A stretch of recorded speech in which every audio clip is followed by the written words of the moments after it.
So we've had some other stuff going on here. So I'm just going to talk about some of the things, the news that's happened here at Comic-Con 2024, because, you know, we're in the heart of it right now. I mean, it's when you walk out, it's so nice and calm in this room, and the minute you step out, it's like, yeah, a maelstrom, a hot, sweaty maelstrom. And boy, did it get hot yesterday. Apparently there was a fire on the roof of this bar where they're having a big installation for the new Penguin show. Did anybody see this or get caught up in it out there? I just kept hearing about it. We heard, the alarms went off in the convention building. We were just about to start our press release, and it was like, me, and we're like, oh my God, are we gonna have to funnel out hundreds of or thousands of people? Yeah, for sure. And then it was like, there's been an emergency, stand by. And then we're just like, okay. And then it came again, and then they're like, everything is fine. And I was like, am I in like the Hitchhiker's Guide right now? I know, I was like, is this a Hitchhiker's Guide? What's going on? Well, that's the thing, you're not sure. Is it an activation? Or is it Right, something else? Right, yeah, there's a lot of sounds and there's a lot of smoke and just stuff out there, so. I already have a fire at the Iceberg Lounge, so. Yeah, well, the irony, yeah. I mean, the skies are full at Comic-Con. You know, we had the drone show for Deadpool and Wolverine on the first night, and now this real-life fire. Oh, by the way, no one was hurt in the fire. Thank goodness people were evacuated, and it obviously caused disruption, but everyone is okay. Most important thing. Okay, so, but there's been a lot of news out there. There's been a lot of panels. Hall H has been buzzing. So one of the big things is that Dexter is back. We saw the lab out there. So who likes bloody dissection? I mean, is everybody? I am a big Dexter. I'm actually re-binging the show right now to prepare for the prequel. And I was like, I also don't know. I was like, Michael C. Hall, man, you're going to replace him? Okay. Oh, is it? we'll It's see. young Dexter, It's right? young Dexter. Yeah. So Yeah. I'm like, but it's. Not like super young, like. No.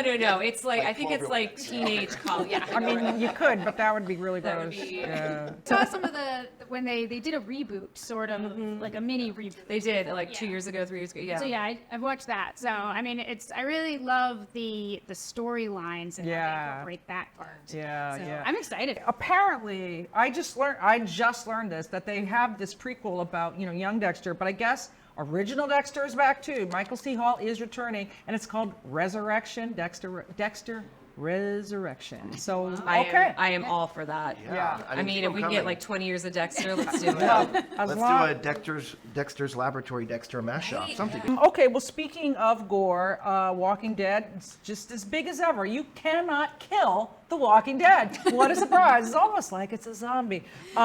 So they have talked about Carol and Daryl are coming back, which is the show that features, of course, beloved Daryl Dixon and Carol. So they're going to have a season 2 of that. And then beloved Negan, you know, he has gone from the baseball bat wielding monster to cuddly Jeffrey Dean Morgan, as we like to call him. So he's going to have his own show called Dead City. So Sure, but he killed Glenn. Come on. I don't understand people like dressing up and like, he's such a beloved character. I'm like, yes, he's set to redemption, but he killed so many people. I guess But everybody. he's a fantastic actor. Yeah, The show's we great. of course we love Jeffrey Dean Yeah. Morgan. Now, what we all come to Comic-Con for is, let's face it, the superhero stuff. DC has had comic book news. I mean, they had apparently James Gunn, absent from Hall H, as we've been saying, but he did zoom in to a panel to talk about Creature Commandos, which is the animated series that he is producing. And I mean, obviously the DC Extended Universe is coming. We do not have a presence here, which, believe me, is the talk of After Hours. But the comics are doing the Absolute Universe. So what is the new Batman? What is the new Absolute Batman about? Well, it's just like all the heroes are, they're going to have different versions of them, and which is like they did with the New 52, which, had some problems. So that's why anytime, let's reboot, and then we're going to have to reboot again in a few years. But well, you got to I'm all for it. relaunch the Yeah, reboot, exactly. basically, and then you have to relaunch the reboot. So, Right, yeah. exactly. But it just follows like this whole new thing. It's like Amanda Waller's and finally found a way to get the heroes.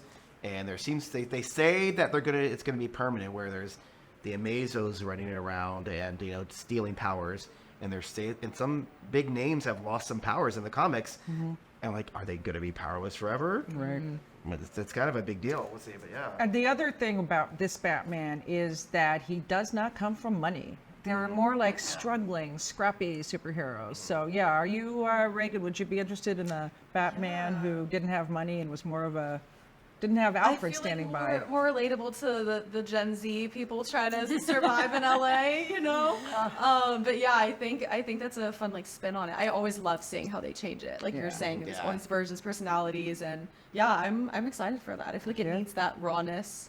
Like even with the animated come in, the Batman Cape Crusader, and even a different version of that there too. Yeah. It's really great. Yeah. So, yeah. But today, the biggest thing here is the coming of the Fantastic Four. Are we psyched for this? Are we psyched for the Fantastic Four? Yes. Absolutely. Get Zaddy in it. Come on. Please. I mean, he uses Pedro Pascal. Come on. I mean, I will watch anything with Pedro Pascal. Like when he was rumored to be taking over Mr. Fantastic, I was like, I'm sold. Yeah. Don't even tell me about the rest of it. I'm sold.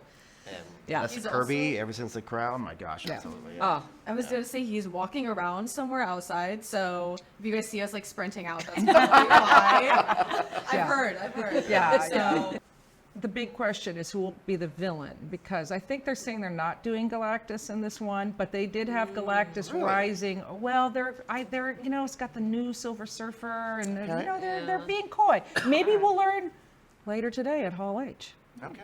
So that's as soon as we get out of here, we're getting in line for Hall Maybe H. it'll be So Howard the maybe- Duck. We don't know. Oh, that would be amazing. No, it turns evil. That would be Something. great.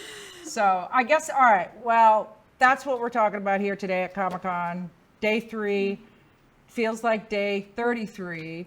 In a good way, yes. But thank you so much, Jimmy, Rachel, Lindsay, and of course Reagan. Thanks for being here on Inside the Con.